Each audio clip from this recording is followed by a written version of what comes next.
Hi hello ನಮಸ್ತೆ good morning ವೀಕ್ಷಕರೇ, ನೀವು ನೋಡ್ತಾ ಇದ್ದೀರಾ ನಿಮ್ಮ ನೆಚ್ಚಿನ mesh multi news YouTube channel. ಹಾಗೆ ನಿಮ್ಮ ಜೊತೆ ನಾನಿದ್ದೀನಿ ನಿಮ್ಮ ಪ್ರೀತಿಯ ಶ್ರುತಿ ಅಂತ ಹೇಳ್ತಾ, ವೀಕ್ಷಕರೇ ನಿಮಗೆಲ್ರಿಗೂ ಗೊತ್ತಿರೋ ಹಾಗೆ ನಾನು ಮೊದಲನೇ ದಿನ 2ನೇ ದಿನ ನವರಾತ್ರಿಯ 9 ದಿನಗಳಲ್ಲಿ ನಾವು ಆ 2 ದಿನ ಯಾವ ದೇವಿಯನ್ನು ಪೂಜೆ ಮಾಡ್ತೀವಿ, ಹಾಗೆ ಆ ದೇವಿಗಳಿಗೆ ಯಾಕೆ ಆ ಹೆಸರು ಬಂತು ಅನ್ನೋದನ್ನು ನಾನು ಹೇಳ್ಕೊಟ್ಟಿದ್ದೆ.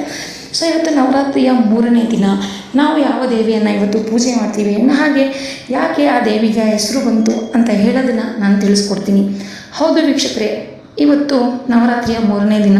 ಈ ದಿನ ನಾವು ದುರ್ಗಾದೇವಿಯ 3ನೇ ಅವತಾರವಾದ ಚಂದ್ರಘಂಟ ದೇವಿಯನ್ನು ಪೂಜಿಸಬೇಕು. ಪಾರ್ವತಿ ದೇವಿ ಚಂದ್ರಘಂಟ ರೂಪವನ್ನು ತಾಳಲು ಕಾರಣ ಏನು ಗೊತ್ತಾ ನಿಮಗೆ? ಹೌದು, ಪಾರ್ವತಿ ದೇವಿ ಚಂದ್ರಘಂಟ ರೂಪವನ್ನು ತಾಳಲು ಕಾರಣ ಏನು ಅನ್ನೋದನ್ನು ನಾನು ನಿಮಗೆ ಇವತ್ತು ಹೇಳ್ಕೊಡ್ತೀನಿ ವೀಕ್ಷಕರೇ. ಹಿಂದೂ ಧರ್ಮದ ಪ್ರಕಾರ ದುರ್ಗಾದೇವಿಯ 3ನೇ ಅವತಾರವೇ ಚಂದ್ರಘಂಟ. ಚಂದ್ರಘಂಟ ಅಂದರೆ ಗಂಟೆಯಾಕಾರದ ಚಂದ್ರನನ್ನು ಮಸ್ತಕದಲ್ಲಿ ಧರಿಸಿದವಳು. ಹಾಗೂ ಚಂದ್ರೆ ಗಂಟೆಯ 3ನೇ ಕಣ್ಣು ತೆರೆದೇ ಇದ್ದು ಯಾವ ಸಮಯದಲ್ಲಿ ಆದರೂ ದುಷ್ಟಶಕ್ತಿಗಳ ನಿಗ್ರಹಕ್ಕೆ ಸಿದ್ಧಳಾಗಿರುವಂತೆ ಕಾಣುತ್ತಾಳೆ. ಚಂದ್ರಘಂಟೆಯನ್ನು ಚಂದ್ರಿಕಾ, ರಣಚಂಡಿ ಎಂದು ಕರೆಯುತ್ತಾರೆ. ಇವಳಿಗೆ 10 ಕೈಗಳಿದ್ದು 10 ಕೈಗಳಲ್ಲಿ ಶಸ್ತ್ರಾಸ್ತ್ರವನ್ನು ಹಿಡಿದುಕೊಂಡು ಸಿಂಹವಾಹಿನಿಯಾಗಿ ರಾರಾಜಿಸುತ್ತಾಳೆ. ಹೌದು, ಚಂದ್ರಘಂಟ ದೇವಿಯ ಮಹತ್ವ ಏನು ಅನ್ನೋದನ್ನು ನಾನು ಇವತ್ತು ನಿಮಗೆ ಹೇಳ್ತೀನಿ ವೀಕ್ಷಕರೇ. ಚಂದ್ರಘಂಟೆಯು ಶುಕ್ರ ಗ್ರಹದ ಅಧಿದೇವತೆಯಾಗಿರುತ್ತಾಳೆ. ಚಂದ್ರಘಂಟೆಯು ಭೂಮಿಯ ಮೇಲಿರುವ ಎಲ್ಲ ಜೀವಿಗಳಿಗೂ ಸಂತೋಷವನ್ನು ನೀಡುವ ತಾಯಿ. ಇವಳ ಆರಾಧನೆಯಿಂದ ಸಂಪತ್ತು ಹಾಗೂ ಸಮೃದ್ಧಿ ನೆಲೆಸುತ್ತದೆ. ಹೊಸದಾಗಿ ವಿವಾಹವಾದ ಸ್ವರೂಪವನ್ನು ದುರ್ಗಾಮಾತೆಯು ಚಂದ್ರಘಂಟ ರೂಪದಲ್ಲಿ ತೋರಿಸಿದ್ದಾರೆ. ಹಿಮವಂತ ಹಾಗೂ ಮೈನಾದೇವಿಯ ಪುತ್ರಿಯಾಗಿ ಜನಿಸಿದ ಪಾರ್ವತಿಯು ಶಿವನನ್ನು ಪಡೆಯಲು ಕಠಿಣ ತಪಸ್ಸನ್ನು ಕೈಗೊಳ್ಳುತ್ತಾಳೆ. ಪಾರ್ವತಿಯ ಕಠೋರ ತಪಸ್ಸನ್ನು ಮೆಚ್ಚಿದ ಶಿವನು ಮದುವೆಯಾಗಲು ಒಪ್ಪಿಕೊಳ್ಳುತ್ತಾನೆ. ಇದರಂತೆ ಹಿಮವಾನನ ಅರಮನೆಯಲ್ಲಿ ಮದುವೆಯ ಏರ್ಪಾಡುಗಳು ನಡೆಯುತ್ತವೆ. ಸ್ಮಶಾನವಾಸಿಯಾದ ಶಿವನು ತನ್ನ ಭಯಾನಕ ರೂಪದಲ್ಲೇ ತನ್ನ ಗಣಗಳೊಂದಿಗೆ ಮೆರವಣಿಗೆಯಲ್ಲಿ ಅರಮನೆಯನ್ನು ತಲುಪುತ್ತಾನೆ.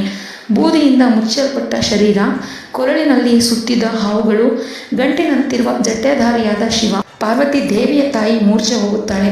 ಆಗ ಪಾರ್ವತಿಯು ಚಂದ್ರಘಂಟ ರೂಪದಲ್ಲಿ ಶಿವನ ಮುಂದೆ ಪ್ರತ್ಯಕ್ಷಳಾಗಿ ಚಂದ್ರಘಂಟೆಯಾಗಿ ಪರಿವರ್ತನೆಯಾಗುತ್ತಾಳೆ. ಚಿನ್ನದ ಮೈಬಣ್ಣವನ್ನು ಹೊಂದಿದ ಚಂದ್ರಘಂಟೆಯು 10 ತೋಳುಗಳನ್ನು ಹೊಂದಿದ್ದಳು. 9 ತೋಳುಗಳಲ್ಲಿ ತ್ರಿಶೂಲ, ಗದೆ, ಬಿಲ್ಲು, ಬಾಣ, ಖಡ್ಗ, ಕಮಲ, ಗಂಟೆ, ಕಮಂಡಲ ಹಾಗೂ 1 ತೋಳಿನಲ್ಲಿ ಅಭಯ ಮುದ್ರೆಯಿಂದ ಸಿಂಹವಾಹಿನಿಯಾಗಿ ರೂಪ ತಾಳುತ್ತಾಳೆ.